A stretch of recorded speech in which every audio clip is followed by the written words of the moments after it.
Assalamualaikum warahmatullahi wabarakatuh. Hari ini saya akan membuat pengenalan tentang tragedi 13 Mei 1969. Pengenalan peristiwa 13 Mei 1969 merupakan satu tragedi berdarah yang banyak meninggalkan kesan terhadap politik, ekonomi dan sosial masyarakat Malaysia. Peristiwa 13 Mei sememangnya bukan suatu peristiwa yang berlaku secara tiba-tiba atau kerana sebab-sebab yang spontan, tetapi ianya merupakan suatu rentetan kepada sebab-sebab atau peristiwa yang telah berlaku sebelumnya. Tragedi ini telah mengakibatkan kehilangan nyawa serta harta benda dan mempunyai kaitan rapat dengan pilihan raya umum 1969 yang merupakan satu sejarah negara Malaysia. Objektif bagi tragedi 13 Mei 1969. Yang pertama, mengetahui maksud sebenar tragedi 13 Mei 1969. Kedua, mengetahui kronologi tragedi 13 Mei 1969. Ketiga, mengkaji dan mengenal pasti punca-punca dan faktor yang menyebabkan peristiwa 13 Mei 1969. Yang keempat, mengenal pasti pengajaran dan iktibar yang diperolehi daripada tragedi 13 Mei 1969. Punca-punca yang membawa kepada peristiwa 13 Mei 1969 merupakan rusuhan kaum yang paling tragis dalam sejarah negara ni, iaitu antara orang Melayu dan orang Cina. Antara punca tragedi berdarah ni berlaku ialah disebabkan yang pertama ialah layanan berat sebelah orang tentera Jepun. Sebab pada zaman pendudukan Jepun dulu, masyarakat tanah Melayu telah dilayan secara berbeza-beza. Masyarakat Cina umpamanya telah dilayan dengan begitu teruk oleh tentera Jepun berbanding dengan orang-orang Melayu. Keadaan ini berikutan Jepun yang pernah berperang dengan Cina sebelum ini menyebabkan perasaan saling mendendami antara satu sama lain masih segar dalam ingatan. Layanan berat sebelah ini telah menyemai perasaan permusuhan antara orang Melayu dan Cina. Dan yang kedua ialah perasaan tidak puas hati terhadap hak istimewa orang Melayu. PAP telah secara lantang menyuarakan rasa tidak puas hati terhadap apa yang disebut sebagai hak istimewa orang Melayu dalam perlembagaan.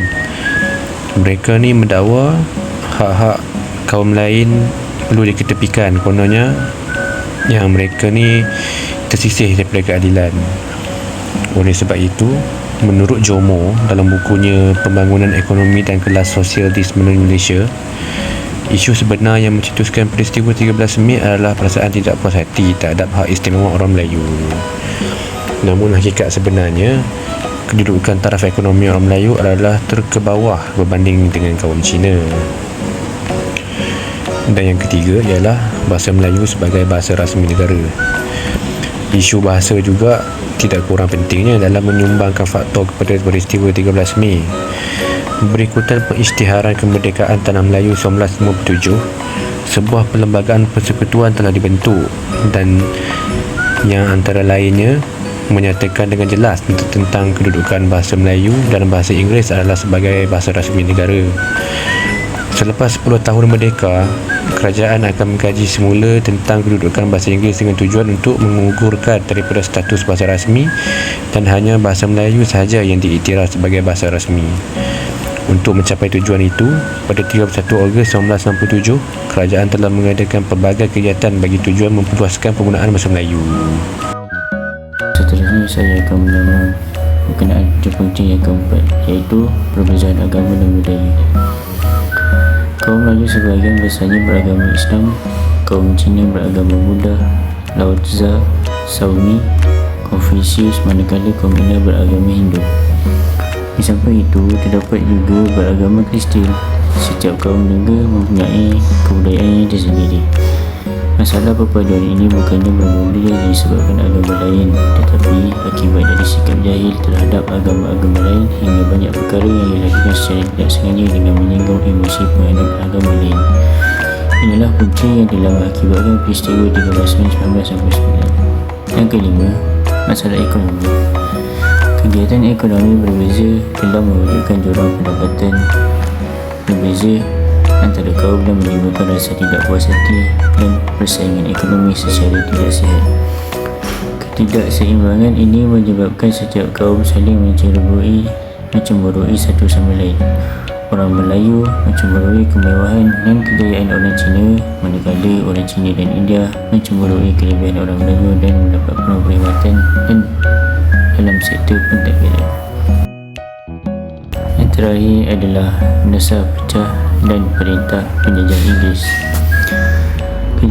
Kejadian ini disebabkan oleh dasar pecah dan perintah yang diamalkan oleh British yang mengkaitkan dengan beberapa faktor. Dasar penjajah Inggeris yang mengamalkan konsep pecah dan perintah merupakan satu tindakan yang berkesan dan telah menjadi punca wujudnya jurang antara kaum sama ada dari sudut ekonomi dan juga politisasi kaum. Umpamanya, orang-orang Cina tinggal di bandar-bandar menjalankan perniagaan dan juga di kawasan-kawasan lumbung sebagai pelumbung, dan mereka lah sebenarnya memiliki aset yang tinggi dalam ekonomi masyarakat Malaysia. Sementara orang-orang Melayu tinggal di luar bandar sebagai petani atau nelayan kecil. Kaum India kebanyakannya pula sebagai buruh kasar kerajaan dan bekerja di ladang. Pada hakikatnya, kegiatan ekonomi orang-orang Melayu dan India adalah bercorak sara diri. Keadaan ini menyebabkan ekonomi masyarakat Bumiputera khususnya Melayu menjadi lemah dan ketinggalan. Pergaduhan kaum antara Melayu dan orang Cina tercetus pada 13 Mei 1969 merupakan kemuncak semangat perkauman yang kuat dan tidak dapat dibendungkan lagi. Tragedi tersebut berlaku sebaik saja keputusan pilihan raya tahun 1969 selesai diumumkan. 13 Mei 1969 tidak akan berulang lagi kerana membahayakan keamanan negara dan perpaduan masyarakat Malaysia. Antara 5 pengajaran yang boleh dijadikan iktibar oleh rakyat Malaysia ialah kehilangan nyawa dan harta benda.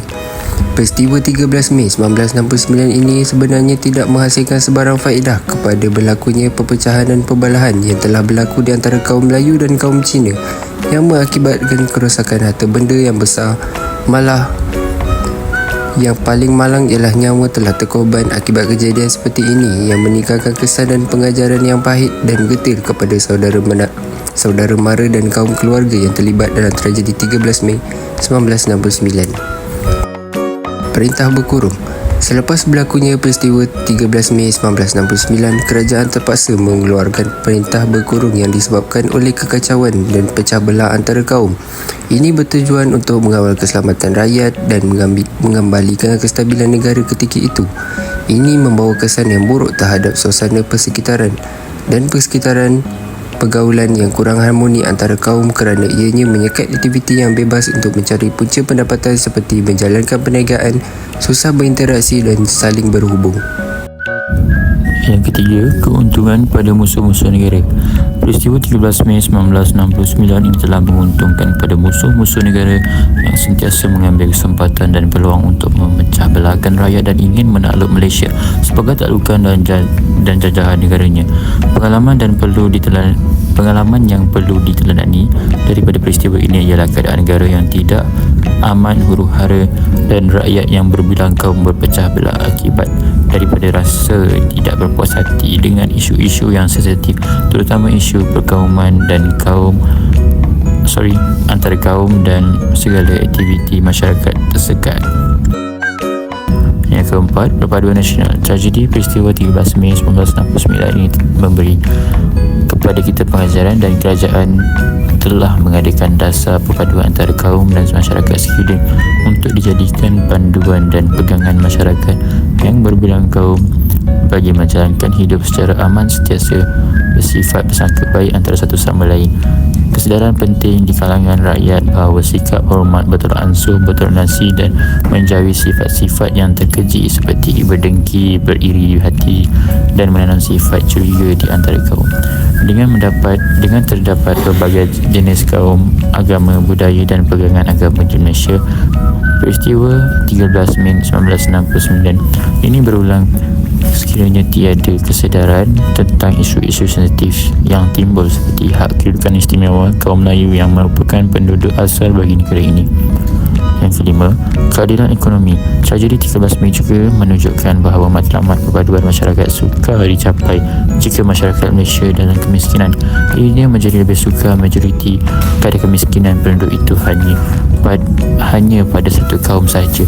Keadaan ekonomi dan demografi penduduk Malaysia menunjukkan bahawa majoriti penduduk bumi putera tinggal di luar bandar. Kebanyakan adalah berpendapatan rendah dan miskin. Kemiskinan ini akan menjadi isu di dalam masyarakat Malaysia, khususnya masyarakat bumi putera. Untuk mencapai keharmonian hidup adalah sukar. Oleh itu, selepas 13 Mei, satu dasar pragmatik dasar ekonomi baharu DEP telah diubah oleh kerajaan. Dasar ini merupakan satu dasar jangka panjang yang mempunyai dua objektif utama, iaitu membasmi kemiskinan tanpa mengira kaum dan menyusun semula masyarakat. Yang terakhir, bagi menutup video tentang peristiwa 13 Mei 1969, saya akan memberikan kesimpulan. Kesimpulannya ialah peristiwa pahit 13 Mei 1969 bukan sahaja dicatat sebagai sejarah pertelingkahan kaum yang menggariskan sempadan-sempadan yang harus diteliti dan dipelihara oleh semua pihak. Malah, ia turut memaparkan rahsia-rahsia pembinaan negara bangsa yang mencakupi bidang-bidang politik, sosial dan ekonomi, serta betapa pentingnya integrasi nasional. Andai kata petanda-petanda yang diperolehi itu gagal dimanfaatkan, sudah tentu cita-cita untuk membina Malaysia sebagai sebuah negara maju dan makmur akan menjadi bayangan sahaja. Sekian, terima kasih.